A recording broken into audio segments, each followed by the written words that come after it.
Hey y'all, this is Marley K. Hope y'all are well. Got something that I want to share with you from Dr. McCullough. Y'all know if you've been following me for any significant amount of time, I have followed Dr. McCullough since the beginning of the cough back in 2021.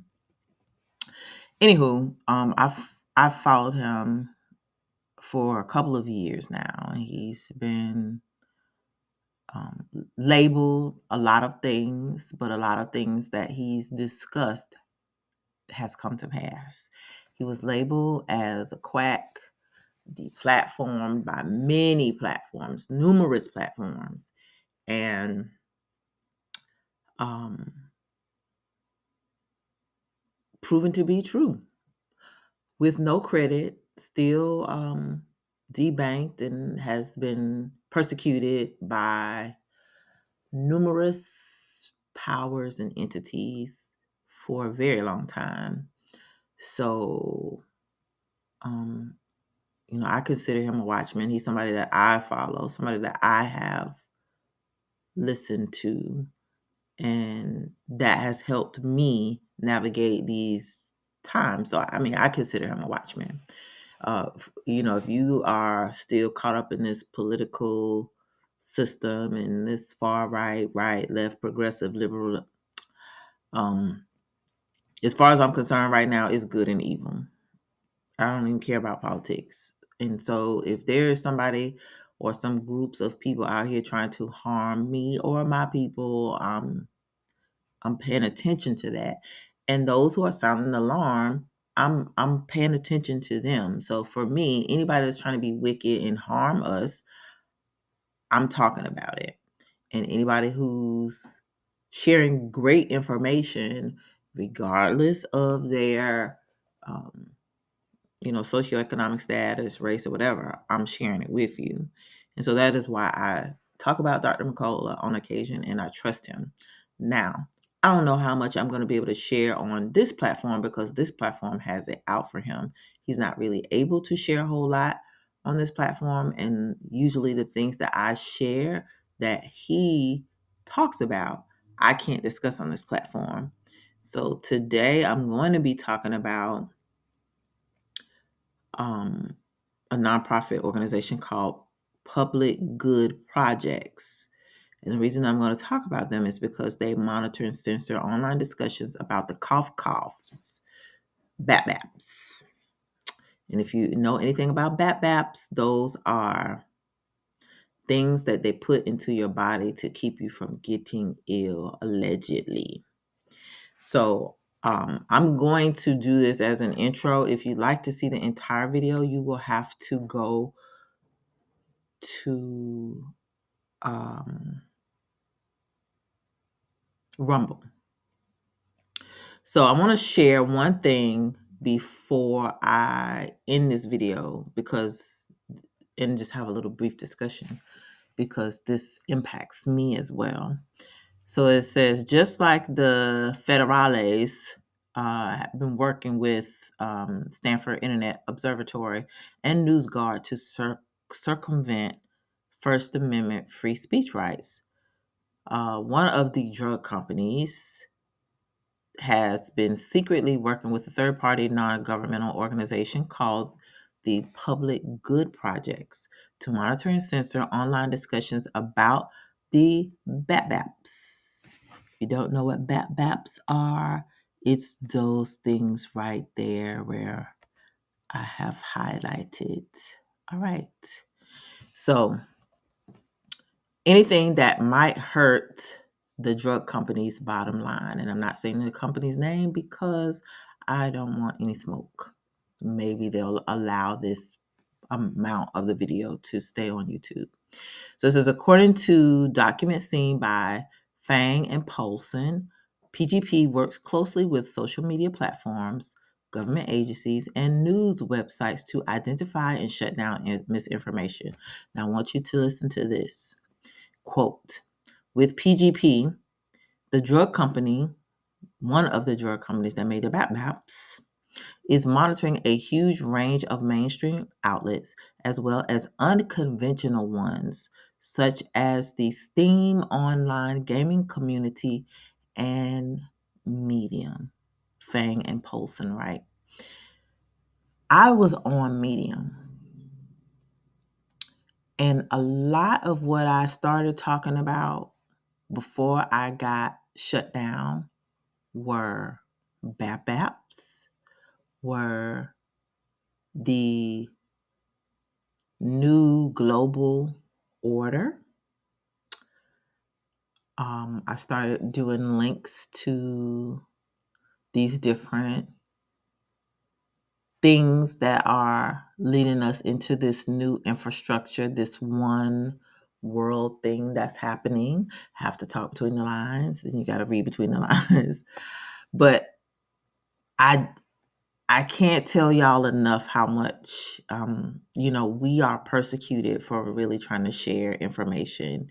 And as I said before, like, I made a living doing just writing online. And after I was shut down, you know, um, first I was shadow banned, and then my account was just basically shut down, hidden. So you can't even see any of the things that I have written over the last, I can't tell you how many years, hundreds of articles, hundreds of pieces, hundreds of thoughts just hidden. So you can't even see them. And I never had any problem. As long as I was talking about race and equality and this and that, I was fine. But as soon as I pivoted, when I woke up and I started seeing what really was happening, and I started exposing the common good agenda, so on and so forth, I was basically deplatformed. And same thing is happening to me here on YouTube. Same thing happened to me on my personal website, which is why I shut it down. And so a lot of people, don't really understand how hard it is for those of us who are telling the truth to try to speak, because every platform is controlled by these people. And even if they're started with good intentions and they are, started by individuals or groups who do it so that people can have free speech, eventually the long arm of the federalists come in and covertly or overtly strong arm, take it away, and end up controlling it, policing it. And then the next thing you know, our thoughts are hidden, seized, we're silenced, we're shut down, we're throttled to where our audience can't grow. And so it's very difficult to tell the truth without some type of persecution.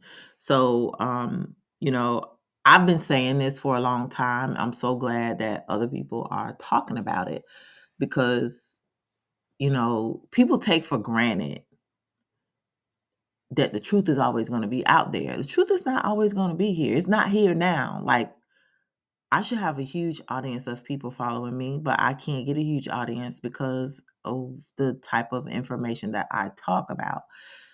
I don't believe in teaching and wasting my time. I don't believe in wasting my brain cells on trash. Now, I'm not saying that I don't listen to trash. I don't watch trash. I don't read trash. I do. Just like everybody else. We can't help it because it's everywhere. So there are some things that sometimes I want to when I want to escape from reality, I will just, browse. But I never let myself get so deep and entrenched into it that I don't want to know about reality and present truth. But a lot of people do. And so if I was talking about gossip, if I was talking about P. Diddy selling his case with Cassie, if I was talking about Jada Pinkett and Will Smith and allegations about he's bisexual or gay, if I was talking about Cardi B and Meg Thee Stallion, any trash, anything pertaining to black trash, black gossip, black messiness, um, basketball, football. If I was talking about any of that, I would have thousands of views. But I'm not talking about that. That stuff doesn't matter. That stuff is lulling everybody to sleep as the next phase of these folks' agenda goes forth. And so we are here distracted, and those people that are out here trying to tell the truth are being silenced. I know lots of people are being silenced. People that I have followed for years, suddenly I'm not getting their content in my newsfeed. I don't get anything now from Dr. Campbell. Been watching him for 3 years. Don't get nothing from him. Don't get anything from Canadian Prepper. Been watching Canadian Prepper for at least 2 years. Homestead Heart, Lead Farmer 73.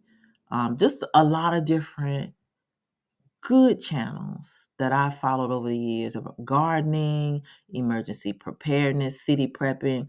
I don't get any of those things anymore. And I'm sure they are watching their numbers go down. And it's for a reason, because they don't want people to know what's coming. Every other country on earth is trying to warn their people, for the most part, about most things. Except for our country. We have the most communications, control all the communications, control the internet, everything. And people don't have access to the truth. People don't have the ability to speak freely. And I want to talk about this over on Rumble, but I just wanted to share with you, how much of a risk me and others undertake to talk about the things that we talk about, how we are censored, how we are deplatformed, how we are punished. And, our livelihoods are impacted greatly because we are doing what we are called to do in these final hours before the lights go out, before the sun goes dark, before the moon stops shining, before the bombs drop, before the,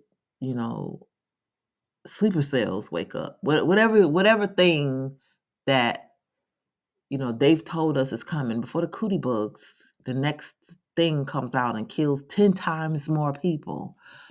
Before those things happen, we are out here risking our lives, risking our livelihoods to warn folks. And people just act like, it's our responsibility. It's not our obligation.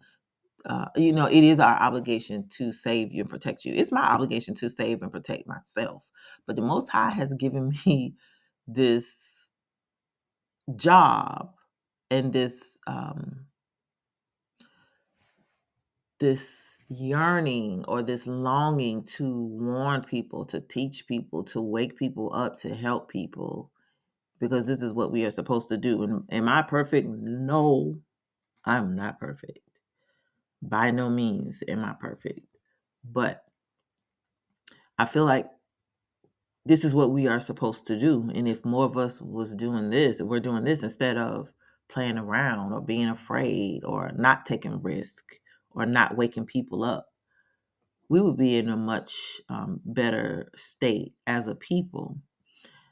Also, if we invested in each other, because, like, those of us, and I've seen it not just here recently, but anytime somebody sticks their neck out and tells the truth, they're not vindicated, they're not rewarded.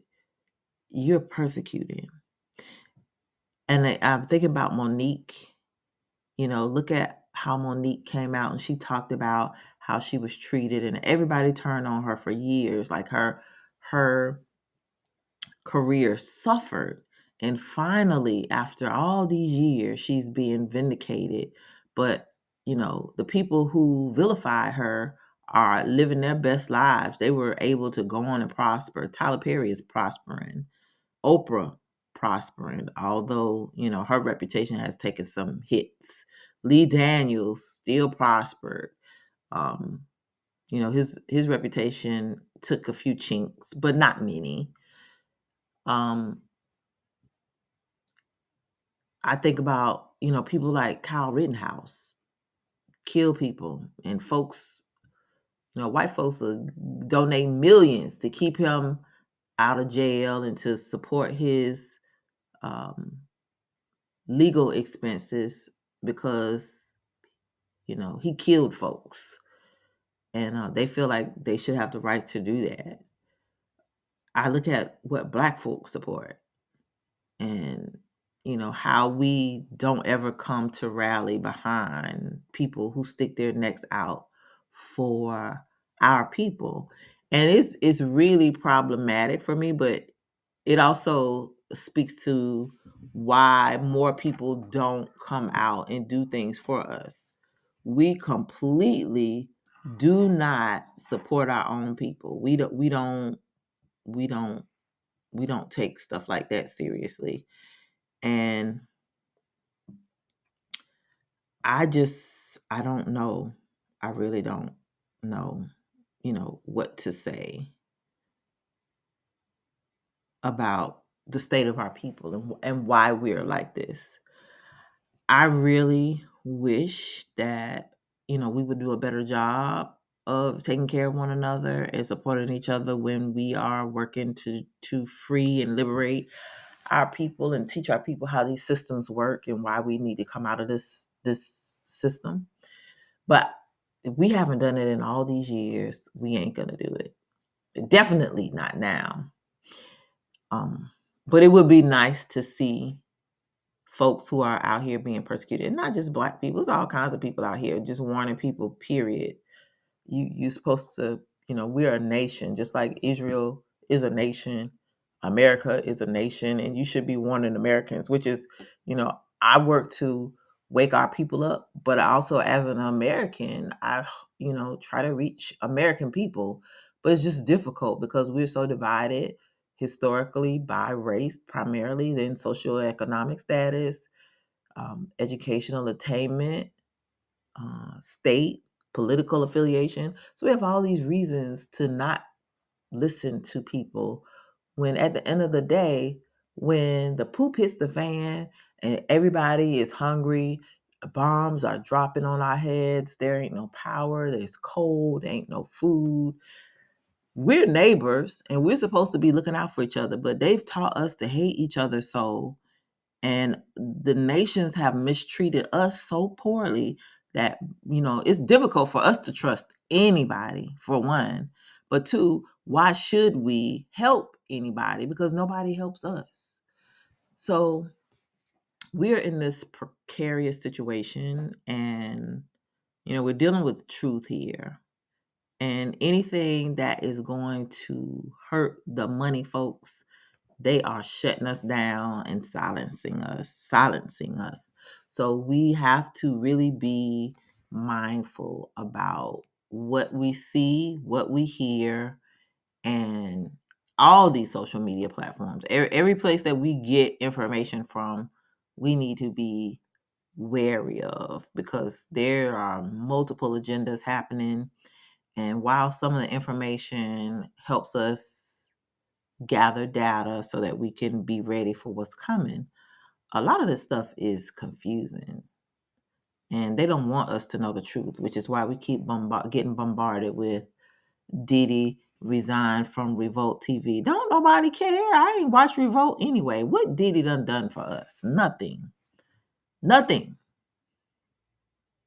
He's the biggest pitch man, hype man in Black folks' history. And apparently his usefulness has run out, and so they're allowing him to get his just desserts. Or they're just allowing him to be railroaded. In any event, is not even important, because none of that stuff that's going on is going to prevent Black people from being hungry. It's not going to save Black people from, dying from the next cootie bug that's out in the air. It won't stop you from being slaughtered by whatever enemy you have in this nation that's looking to take us down collectively and individually. So we need to practice on really focusing on the truth. There's a lot of distractions out here, a lot of them: football, basketball, celebrity gossip, um, misinformation, fear tactics, fear propaganda. Let us understand what's happening and make sure that we are mindful of all the different agendas. There are a lot of different agendas going on, but they all lead to one, and that is to get us all corralled into this beast infrastructure where we are taking this mark and we're not able to buy or sell or trade without it.